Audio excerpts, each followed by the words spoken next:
Long ago, in a South Indian kingdom, there lived a mighty king who was a devotee of Lord Krishna. He was deeply fond of Chaturanga, the ancient Indian game that later became chess. He would infamously challenge wise visitors to play a game with him. The king would offer his opponent any treasure or prize he wished for if the challenger could best the king in their match. He believed no one in his kingdom or even the whole world could defeat him. To test the king, one day Lord Krishna, himself disguised in the form of a sage, arrived in the kingdom. The king, seeing the sage, offered his salutations and challenged him to a game of Chaturanga. The young sage happily agreed to the challenge. The game was extraordinary. Move by move, the young man matched the king perfectly and finally, to everyone's shock, defeated him. Stunned but gracious, the king said, "You are remarkable.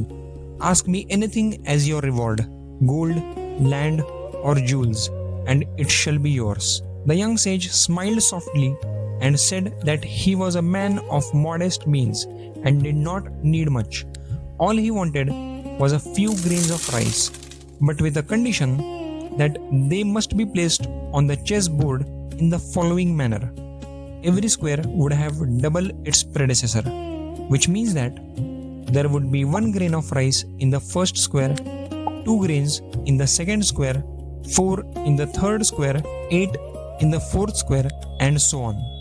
The king thought of the request as trivial, but a man of his word, he ordered his treasurer to fulfill the request immediately. The treasurer began placing the grains of rice on the board 1 square at a time. The king quickly realized that he could not pay his debt. The exponential growth after each subsequent square on the board was much larger than he imagined. For instance, on the 21st square, the king would have had to put more than 1 million grains of rice, and by 31st square, which is not even halfway, the required grains of rice would pass 1 billion.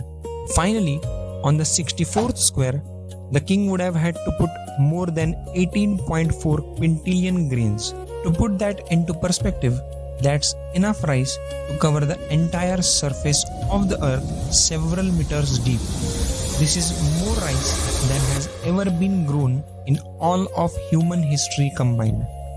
The king put all the rice he had in his kingdom but could not fulfill the sage's request. He was shattered. He had made a promise he could never keep. And at this point, Krishna revealed his true identity and told the king he did not have to pay his debt just then, but could do so over time. And from then on began a tradition of offering pal payasam, a dish made from rice, to Lord Krishna, and it continues to this day in South India. 1 grain became 2, 2 became 4, and before anyone realized, it became more than the whole world could produce. That is the power of exponential growth, the power of compounding, and a glimpse into the brilliance of Indian mathematics.